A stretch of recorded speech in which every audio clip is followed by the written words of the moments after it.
morning and welcome to Vantage Point. I'm Marcia Boyles and I'm delighted today to begin by introducing my co-host and co-producer, Kathleen Taylor. Good morning, Kathleen. Good morning.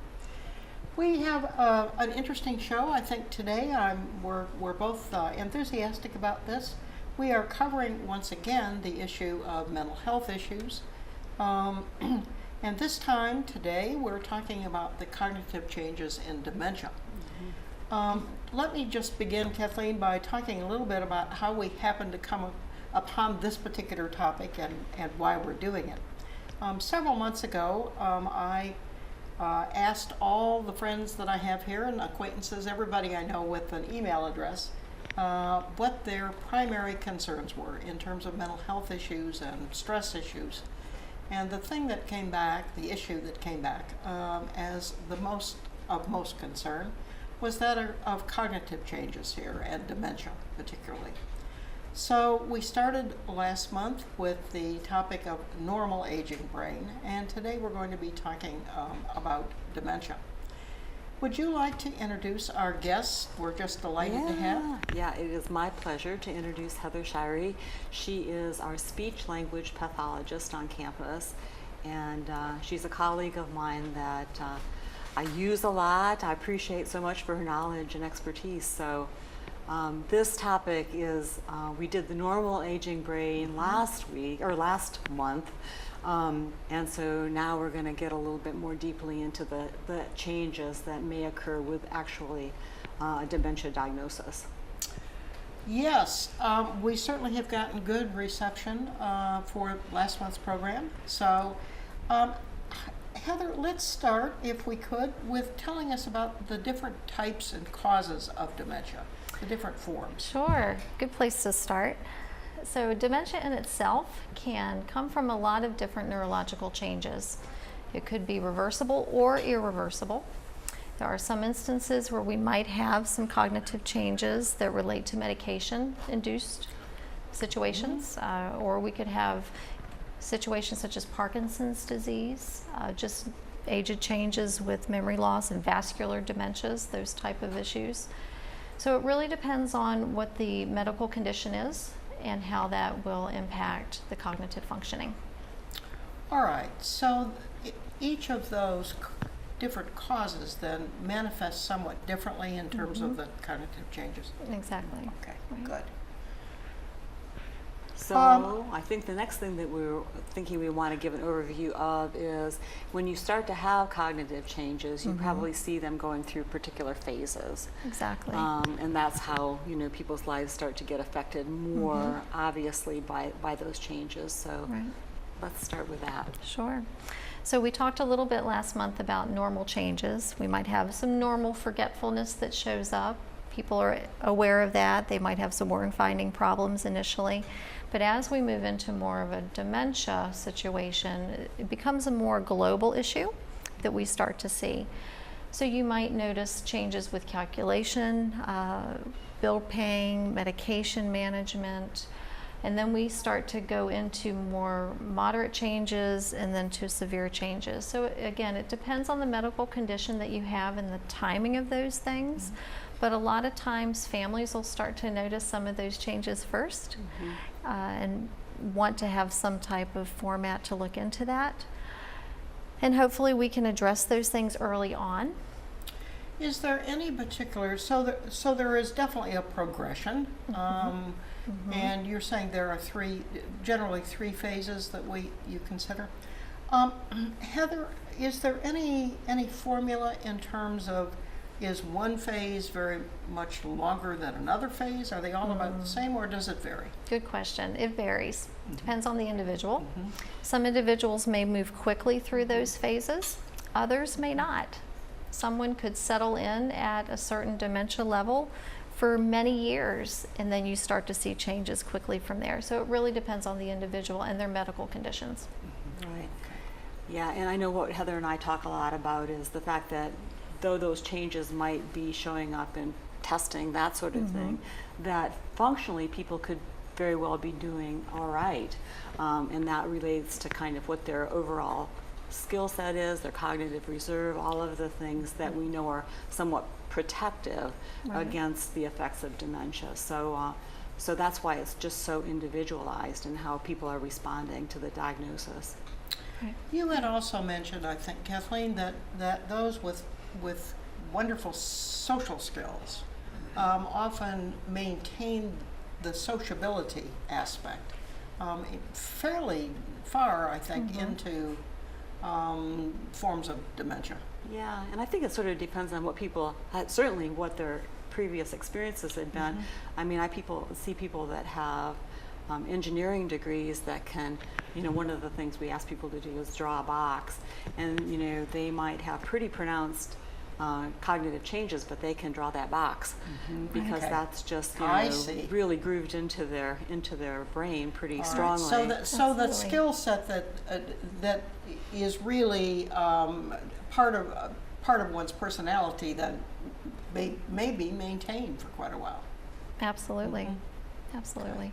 That cognitive reserve is so important. If you've got a high educational level, you've maybe done very complex type of work, then in those situations you may find that calculations, word finding, remembering names, depending on what your career was or your job was, those may stay much longer, but then that short-term memory might be impacted for new learning and other things. So the individual is really the one that drives what happens with that cognitive change.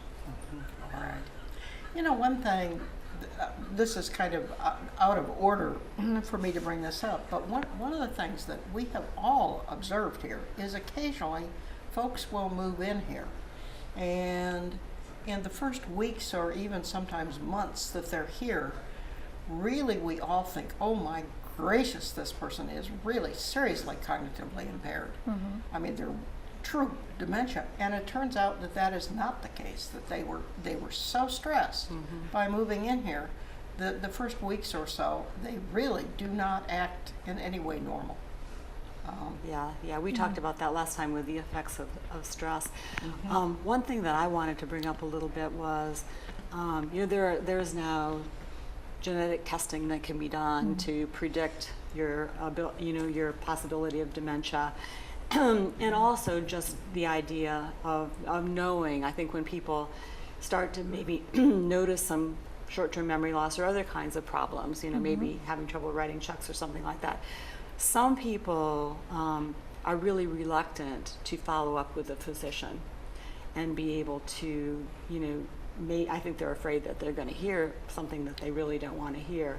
So I think it might be good to talk a little bit about what the value might be of getting that earlier diagnosis. What are the benefits of having that diagnosis earlier? Can you talk about that a little bit? Absolutely. So when you start to see changes cognitively, the first step is to talk with your physician.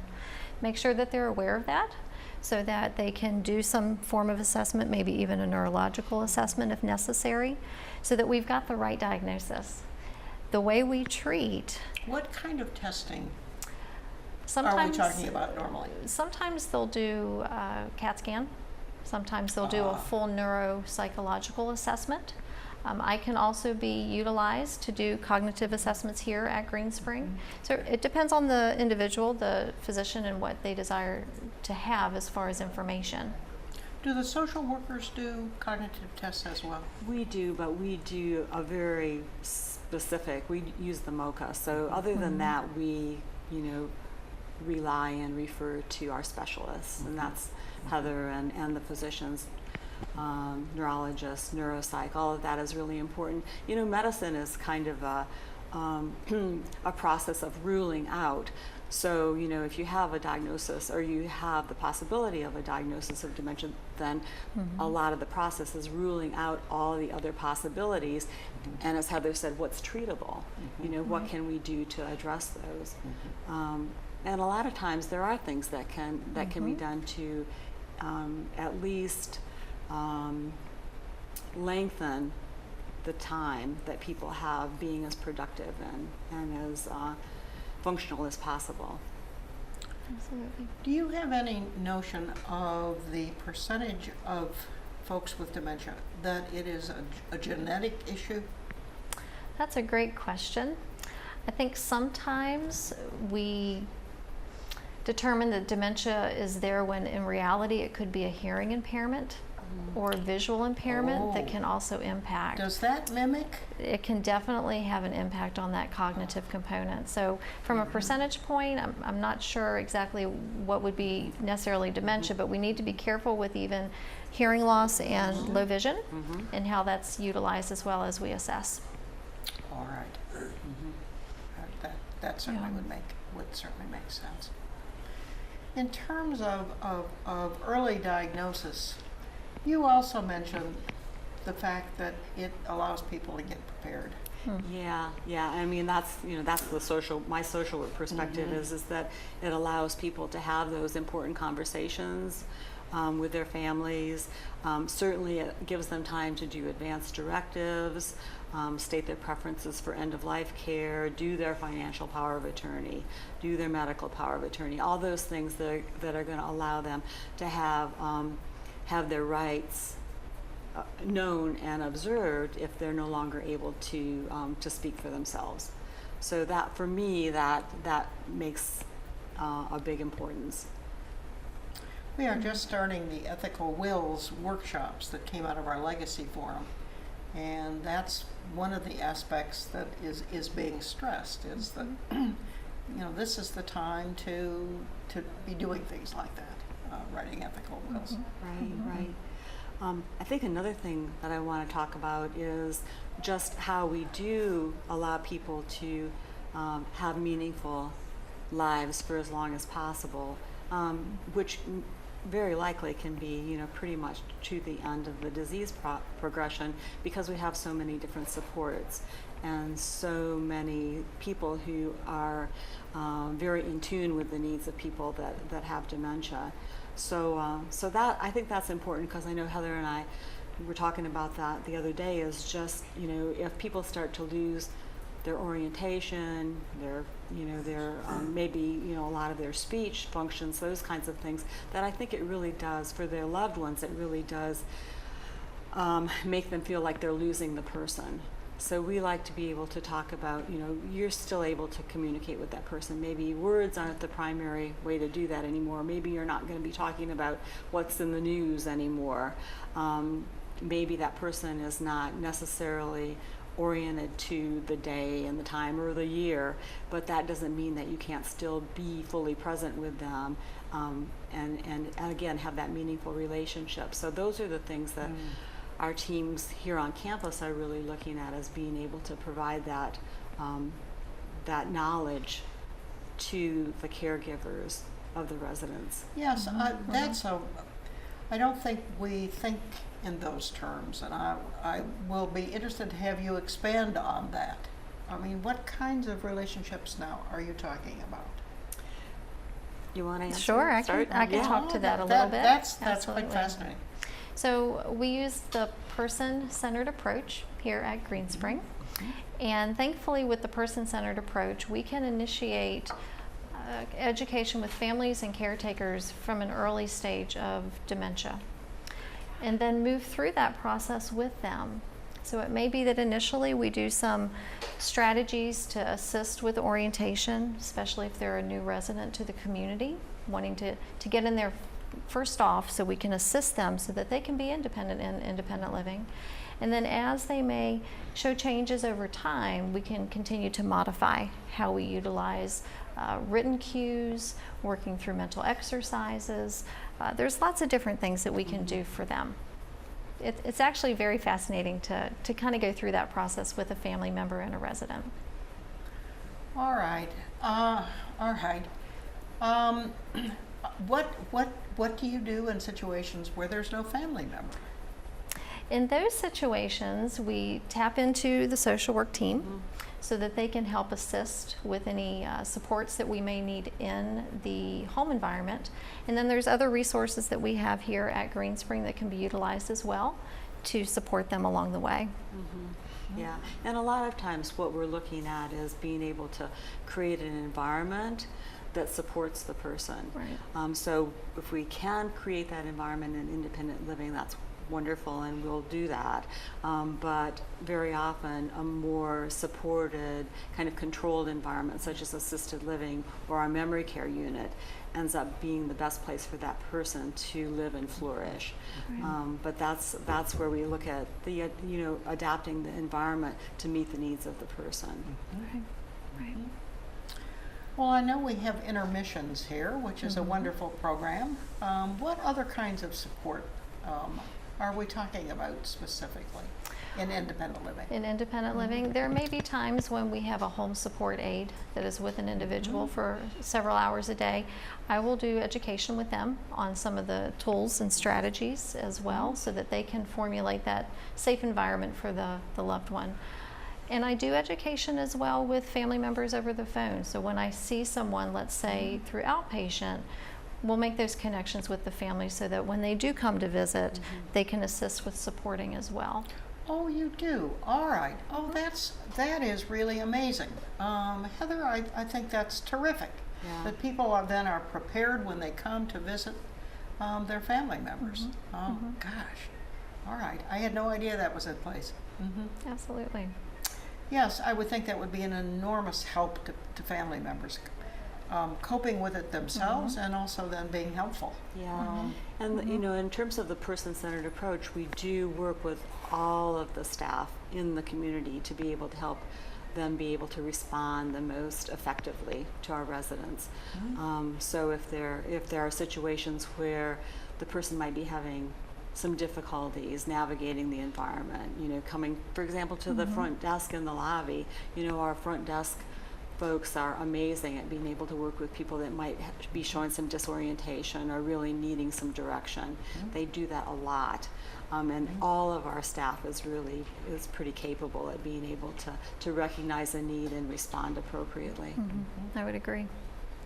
Yes, and I've certainly noticed the medical center being terribly patient as well. I think that helps. All right.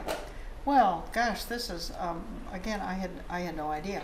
Do you also want to get into the memory floor and the support over at Garden Ridge? Would that be appropriate? Sure, Absolutely. Sure.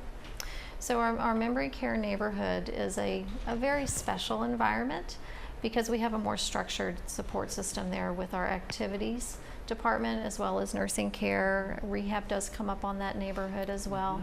The dining services as well. So it's a team effort up there with the household model. What are there, 40-some beds? I believe there's around 40 beds. Yeah, a little bit more on the maybe. memory floor, and that's a 42. dedicated floor to just memory. I was extremely impressed with the cheerfulness of the physical plant up there, and the staff that just seems so patient oriented. I guess there's the term. Just so supportive of the folks there. It really is a very touching place, I think.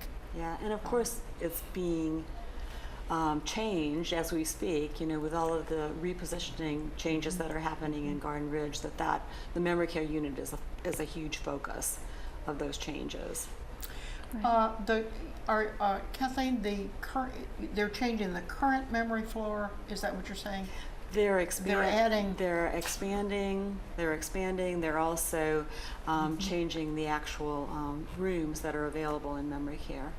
Well, they are. Yeah. In what do the changes entail? I think the primary one is they're bringing bathrooms into all of the rooms, but they were losing some rooms to expand the rooms that we have. So there's going to be just a little bit of a larger room for the people. So, and we're changing the name, right? Is that the? You know more about it than I yeah, do. I won't say. I'll let somebody else talk about that. But we're definitely really excited, and more assisted living too, because when we talk about functionality, sometimes people with memory loss will do really well with just the structured environment and people available for queuing as needed. Right. So the traditional ALF can actually be an appropriate, don't really like appropriate, but it's like the level of care that best meets people's needs. And that's what we're always looking at. I think in the new Dogwood addition, there are more, aren't there more memory care. Yeah, yeah. I don't. rooms I as can't. well? I never can remember the exact amount, but we're definitely looking at expanding that that service as well.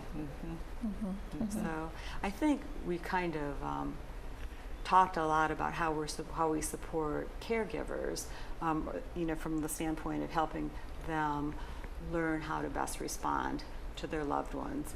And we also want to talk about how we support the caregivers themselves to be able to sometimes it's stressful, some of the changes that are occurring. I think people react differently, but they do, I think, until we talk people through, feel like they're losing their husband, losing their wife, losing their friends, to dementia. Yes. And so we definitely have a caregivers group that's available to be able to support people that are involved with trying to support their loved one that has dementia. Who leads that? Sue Frankie is involved with that, and as possible, our music therapist Amy Hughes and our art therapist Rachel Baker are also available, or not art, but dance and movement therapists have also been taking part. So and that again too with the intermissions program, those people really spend a lot of time. Like Heather said, if she's working with the person who actually has the dementia diagnosis, she's also working with the caregivers to help them understand, doing education and training, and that's exactly what happens with intermissions, as well as that they're giving pretty much weekly, daily, sometimes feedback to the spouse or the family member about how things are going, and things that they might be able to do outside of the program to be able to kind of enhance what they're doing inside the program. So there's a lot of focus on providing that support, because they're really the family, the spouse is so key to the quality of life of that person. And then also from a mental health standpoint, what we know is that there is a lot of stress associated with providing support to your loved ones. So we do recommend that people get help for themselves too, and maybe they need to or would benefit from having some counseling to be able to help them to kind of sort through their emotions and then become stronger for the person that they're wanting to support. Yes, we've certainly seen a lot of that with spouses. What is also coming up for me at this point is how helpful it would be if there were some kind of a workshop or seminar on the topic of how can we help our friends with dementia. I think often we don't quite know what is appropriate in terms of, do we ask them socialize, do we not ask them? Because I think what we're often observing is self-isolation, and we're not really, I think most of us are not quite sure what to do to help. Yeah, well, I can address that a little bit, All just right. because I think that there really isn't a roadmap on this. It's really so, as we say, person-centered, that it's so individual in how people respond. But what I do notice a little bit is that people are, they want to help, but like you said, they don't know what to do, but they're also afraid of doing something wrong. And I do hear people sort of say, well, I tried to get this person to come out, but they, just didn't respond, or they got angry with me or something. Well, that's where that person's at. There's not really a whole lot that you can do about that. I think you can kind of modify your own response a little bit and go, but that's okay. I tried, it's okay. And I made the effort, and I'll make the effort again. Another day might be a better day. So I think we really, a lot of times I think a lot of the barriers to helping that person might be internal. Well, A discomfort of sorts. I think there is, that's certainly true. I think there is definitely discomfort. And I think the other thing is not wanting to be intrusive, but absolutely sometimes needing to be intrusive. I think in terms of, I'm thinking of things like just checking on the health and safety of the person. Are they okay? is their refrigerator full of rotting food that they may eat? Things of that sort. That I think we just, again, one has to be intrusive if you're going to check. Well, I would just change the word to caring. And being creative. And being very creative. Learning to be creative I see. and setting up those positive experiences from whatever realm. Yeah. Is keeping it as a positive experience when you make that connection, to open them up to new ideas and ways of maybe getting the information that you're looking for. Yeah, the creativity, that's right. You know, Yeah. you're not going to like walk into somebody's apartment and look into their refrigerator, but No, you can go, no. oh, I need something. And Well, look in I the always refrigerator. I do things like I have an extra half a dozen eggs. And Oh, can I that's put a them in good your one. fridge? That's a good one. But just to extend this conversation a little bit more is, but also as a friend, you need to know what your limits are. Oh yes, I think. Thank you, and yeah. I think that becomes very evident. I'm finding humor is the best approach. I mean, that's what I'm finding the most effective. Right, right. But when I say limits too, you know, you can't on your own keep that person Safe. going. That No. you have to pull in the experts in the community. There are so many of us that you don't. No one person has to do it on their own. No, that's for sure. It's just a matter of sometimes feeling the need to check. Well, this is extremely helpful. You know, all of us here are. Clearly, we're all concerned about ourselves. Are we, you know, faced with dementia, but also because our friends and other family members are facing this. This is a huge issue here, isn't it? It is, but thankfully you're here where there are so many resources and support systems in place, and we're here to serve. So if there's something that you see a need for, to let the physician know, let social work know, let an employee know that can make those connections as well, because we're all here to help. Yes, we clearly are in the right place when it comes to this kind of thing. And Heather, you know, your support, and Kathleen, yours, and your social workers absolutely just makes a huge amount of difference. And no, we residents don't think we have to do it all on our own. That's good. Yes, because we have no expertise. And in fact, you know, just have to use as you're really pointing out, sort of common sense and what we're doing here. Well, I see our time is coming to an end here. Yeah. Do we have any words of wisdom to leave the audience with?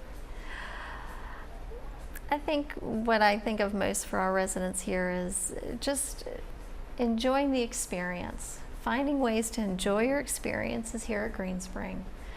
If we forget what happened at the dining room table, what we discussed, that's okay, as long as you had a good time in your conversation. But to keep that humor in place, because you just want to have a good time. This is, you know, your home, and we want it to be a good experience for you. Nice. Yeah. That's